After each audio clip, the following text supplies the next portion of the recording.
Welcome to the 9th in a series of online interviews with Richard Harvey. My name is Rob Meager. Today's interview will discuss the lecture, The Philozovo, from the Silent Thunder online Discourses.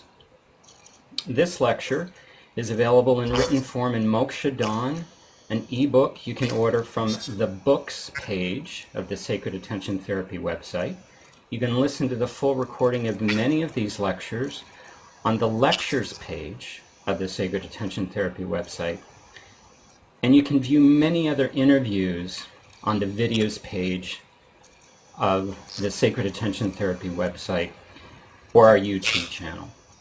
The URL for the Sacred Attention Therapy website is www.sacredattentiontherapy.com, and from there you can click on a link to our YouTube channel. A little background about Richard Harvey. He is a psychospiritual psychotherapist and spiritual teacher. His work emerged out of the human potential movement of the 1970s. He trained with many teachers in humanistic and transpersonal approaches. He is the founder of Sacred Attention Therapy, a radical new approach to inner work for the 21st century that proposes a three-stage model of human awakening. Richard is the author of Your Essential Self and the Flight of Consciousness, among many other publications. He works with people all around the world, and his forthcoming book is entitled Your Sacred Calling.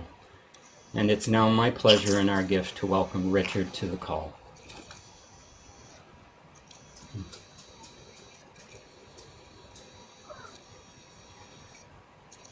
Thank you, Robert. Hi. Welcome.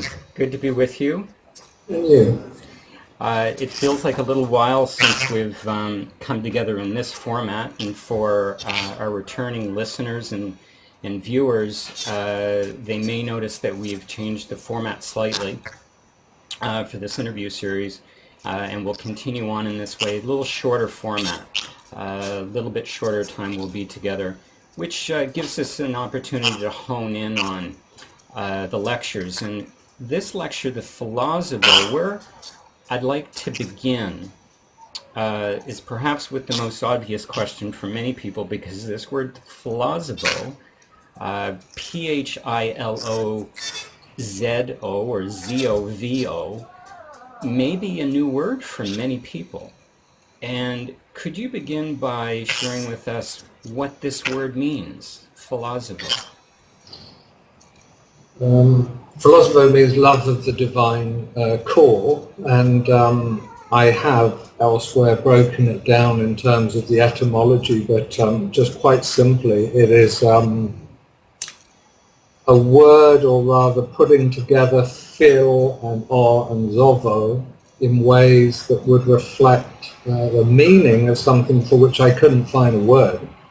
And you know, my thought was, if you don't have a word for it, then maybe there's no surprise why it doesn't appear in the culture. We don't have it, or have an awareness of the feeling of divine call, or of God calling, or some impulse from source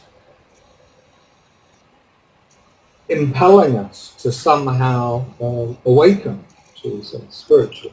And you know, as you know, and people who listen to these lectures know, I often use Sanskrit words for the simple reason we don't have words that have that kind of depth. One of the talks in the new series that I'm working on at the moment is playing with the word guru. Now, you know, guru means teacher, but if you look into it in some more depth, there's some wonderful layers of meaning for the word guru, and teacher really just is not enough.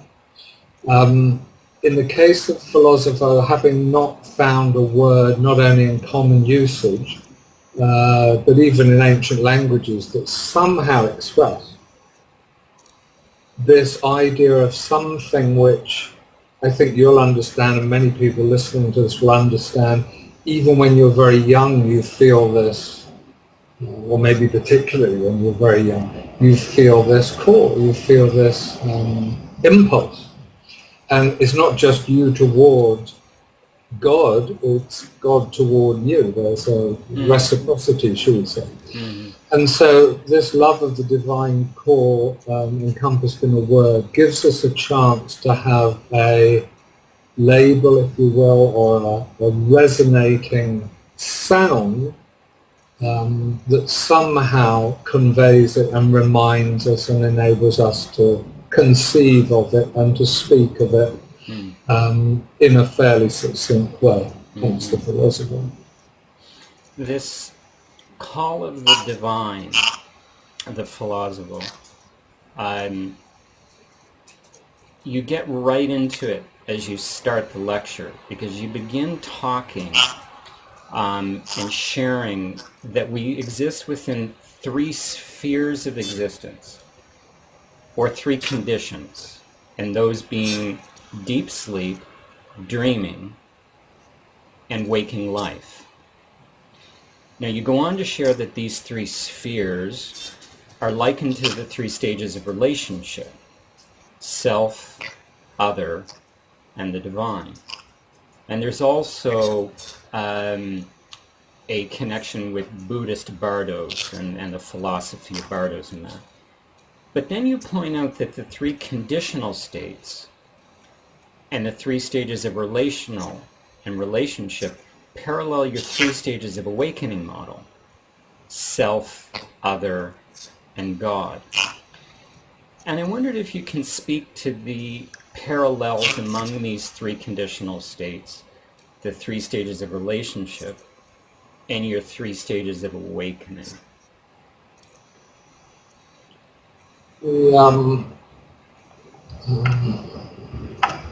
Perhaps I can just remind, a way of coming at this is when I was in India, we did something called the Enlightenment Intensive, where for days, from early in the morning to late at night, with very little food, we worked with this question, who am I, which of course is the self-inquiry method from Advaita Vedanta. And it's a wonderful method. It's in a sense what we're naturally doing perhaps anyway when we have a spiritual inquiry. But it wasn't until I was working with a fellow in England called John Crook, who also ran Enlightenment Intensives, that I broke through. You actually break through these questions. And the second question is inevitably, who is the other, in some form or other. And the form, I've written about this in the Flight of Consciousness and other places, but the form in which he gave it to me is what is existence. Or in fact, it was existence is only now, tell me what it is. It's a bit of a convoluted story, this one, but I mean, what happened is I moved quite unexpectedly into the second question, because what happens is you meet the teacher, whether you're in India or in this case in England, you meet the teacher and he turns to you and he just asks you the question that for the last week or 2 weeks or whatever, from early morning to late at night, with little food and so on, you've been answering and asking until you're sleeping it and drinking it and eating. And I went in and he said, tell me who you are. And I don't remember what I said. All I could vaguely remember was this flight of a bird through the window, which became the flight of consciousness. That's what that was. And I just flew. And then he turned to me and said, now you're teaching me. And I realized then that spiritual teaching is an unself-conscious business. I have no idea what I was saying and why he would say that. And then he gave me the second question. So the first level of inquiry that we're talking about in this lecture in relationship to states of consciousness, states of relationship, and the three stages of awakening are all self, then progressing to other. Once you've answered the question, who is the self, or who am I, it's as if something sloughs off. It's not that you go around answering it or being interested anymore, it's just sort of gone. And what replaces it? Well, if I'm no longer concerned with this, who are you? Or what is existence, or what's a tree, or what is a stone, or an animal, or something. So you move into this second level of inquiry, and of course, similarly, that falls away, and you're less interested in that inquiry either, because the third question, and it's the third stage of awareness, and it's the stage of deep sleep in our existence, and it's the third stage of relationship, because once I'm not concerned with myself, and then not concerned with the other, there's only consciousness. What is God? What is consciousness? What is awakening? What is love? Not love of me to you or you to me or anything specific like that, but love itself or enlightenment or wisdom or any of these synonyms. What is Satchitananda? And so this is the third stage of awakening. It's a stage of deep sleep, which is traditionally known as the closest state, human state, to enlightenment itself, because one's self-consciousness is completely expunged. You have no sense of self in deep sleep. You then go on, after that section, to share that the ancient teachings speak of a fourth state of condition, beyond those three. So we just talked about the three conditional states, with deep sleep, dreaming, and waking, and you talked about its relationship to the three stages of relationship, and then your three-stage model of human awakening. But then the ancient teachings talk about a fourth state, and that fourth state is the conditionless condition. Isn't it wonderful? The Vedic teaching is just so wonderful. You have the three conditions, the three states, and this is the worlds that we occupy as human beings. And then it's going to say this whole place is not exactly transcended, this idea of Maya, or this idea that you get from the East, or at least we interpret in the West from the East, which is that it doesn't matter. You know, that it doesn't matter because it's all illusion. But on the contrary, it doesn't matter until it's plugged into the divine source.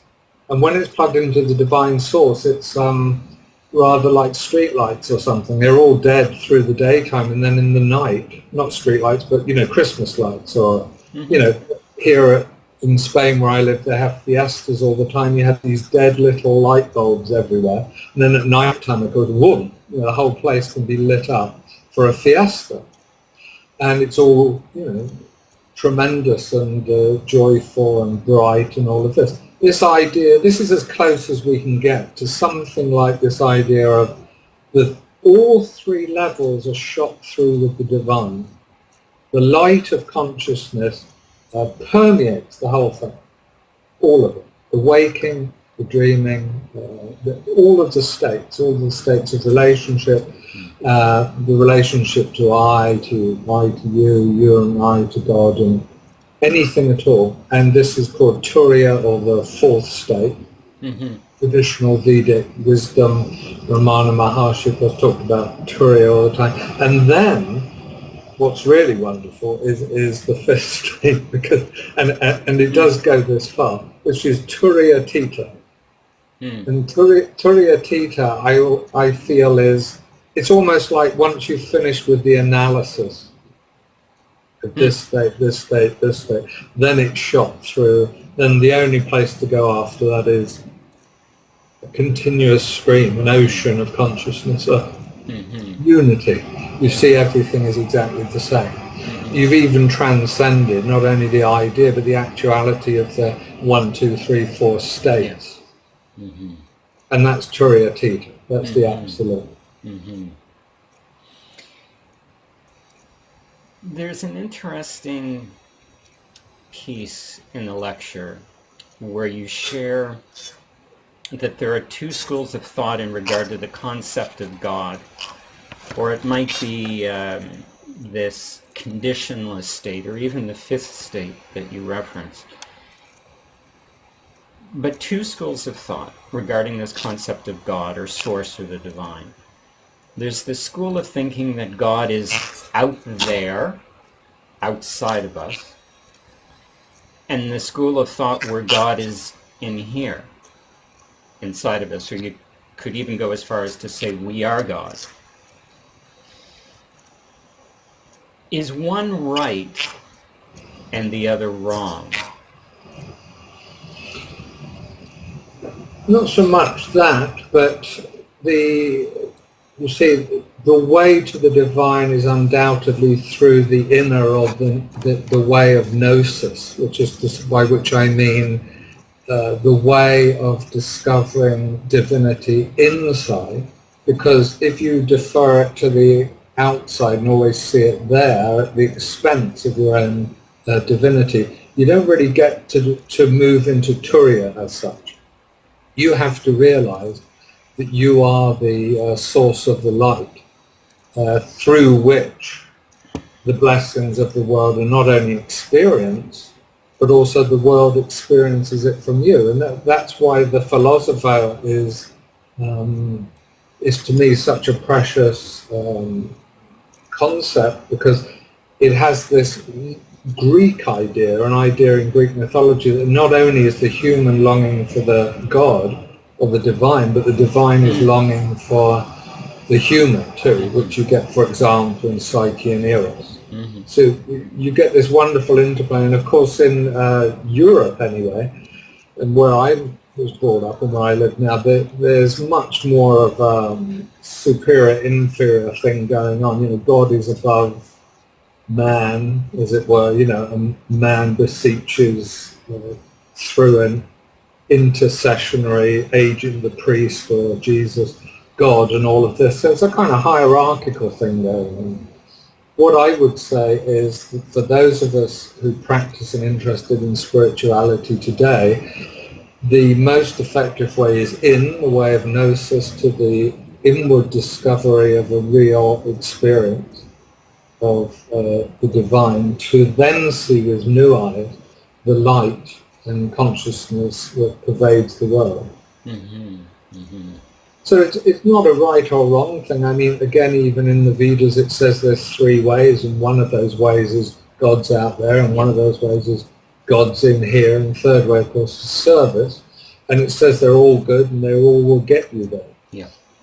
But my thinking at the moment is that the way of God in here is more apt for the modern 21st century mindset, because of the ego-driven existence, because we're essentially, there's a great potential for looking in, because we're so interested in ourselves. You know, and that very interest in ourselves, that very self-obsession can grow so much that we blossom, as it were. You know, it can be a spiritual help. There's two passages from the lecture that I'd like to explore a little bit with you.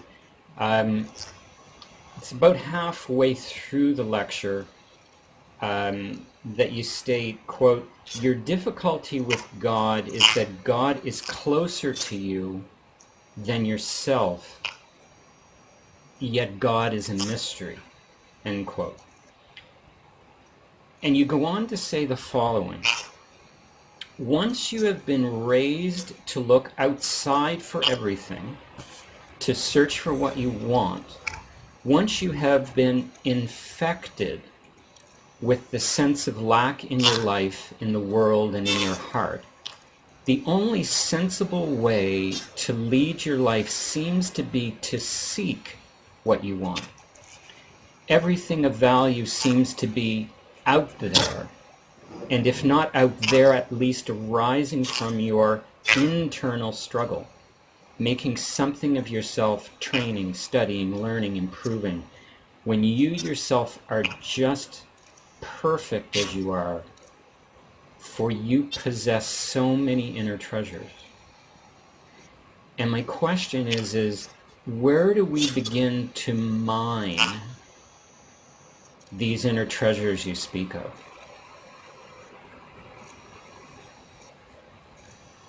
I think in stillness. I think in the heart. I think in transcending the need or the call to action, defensive action, action of effort, and all of this.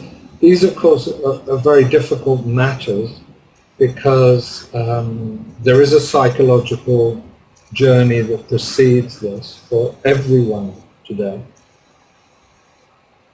You may as well say everyone. This isn't the time of being touched by the spiritual master or the guru and suddenly it all lights up. I mean, maybe it never happened for so many people anyway, but we have it through history in the ancients, and I believe it's absolutely true. But most of us certainly have to make effort to move through the psychological veils. But it is not the same, and this of course is key to what I write about and talk about, it's absolutely not the same as the spiritual endeavor. And one very obvious, clear way in which you can fall into error is to not understand that while the psychological journey is necessarily full of effort and striving, courage, breakthrough, insight, and all this kind of thing, the spiritual discipline of sadhana, true spiritual life and practice, isn't like that at all, because in that you go the other way entirely, and it's only in stillness, and it's only in the heart, in the expansive sense of the word, the very center of the core or the essence of yourself, the truth of yourself, that you encounter the truth of God. And how could it be any other way? It simply isn't it doesn't conform to the myth, you might say, of the romantic myth of the quest. And we know in some ways it does, but it's not literally a quest, because anything you do in relationship to God will take you further away. Will take you further away. Anything you do. And you've said of it, some of it yourself, where you've said, unlearn all that you've learned. It turns out that learning didn't help. I've said it too, because we've had people say, well, I can't really get it because I can't be as clever as you and know these things. They say this to me, and I say, well, there's nothing to do with it. It's just that, I'm just like this. I'm interested. I read a bit. Not as much as some, but more than many, and so I'm sort of like that. But of course, this literacy or any knowledge at all is absolutely irrelevant to the realization of your divine nature. And the only thing you need to do in relationship to that is less. Or till you get to the point where you realize you need not do nothing. Or you need do nothing. You need do nothing. I want to finish off the interview with another really interesting passage, or so I thought. And I found that it unconsciously acknowledged a common societal paradigm, or even euphemism regarding death. And the passage read as follows: light is within you and without you. You are light. You are consciousness. In the relaxed, quiet tranquility of profound inner silence, you may commune with the still small voice within, experience the wordless Tao, the Tao that cannot be spoken, and understand the knowledge of the heart. Now, it's common that we hear loved ones echo the words, "Go to the light," in reference to the passing through the veil of a loved one. Do you think this expression, "go to the light," is our unconscious knowing of what you speak about in this lecture, and that is the light is within you and the light is without you? You are the light. You are consciousness. Do you think somewhere unconsciously we know this, and this is where this expression emanates from? I think it is, and I think that I think some of us. Do you remember? I mean, I remember having this intuition of reality, of divine, of something I couldn't speak of in the light, quite literally, in my early years, when I was very young. And also, of course, by contrast, certain experiences in the dark, which are then highlighted because of the contrast. But this, the mesmerizing effect of the light, as somehow not just symbolic, but literally the truth, because as we know now, and we didn't know, for example, when I was young, I don't think through physics, everything turns out to be vibrating molecules. Actually, everything turns out to be light, even in terms of matter. So the essence and the substance start to come together now. What's substantial and what is core or essential within the substance turns out to be light.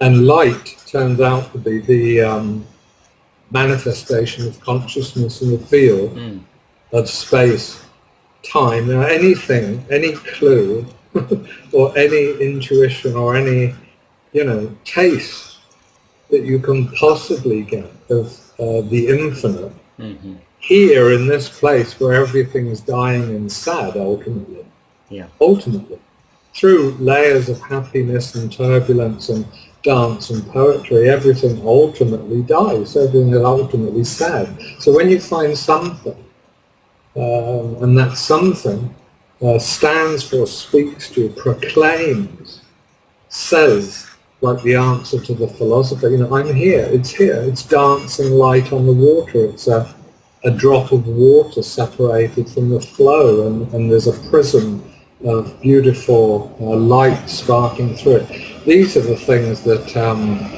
I think gave me faith when I was young, and I still have the same feeling. One of the wonderful things about, I moved to Andalusia 13 years ago, and it's known as the place of light. It's an extraordinary, there's always this incredible light.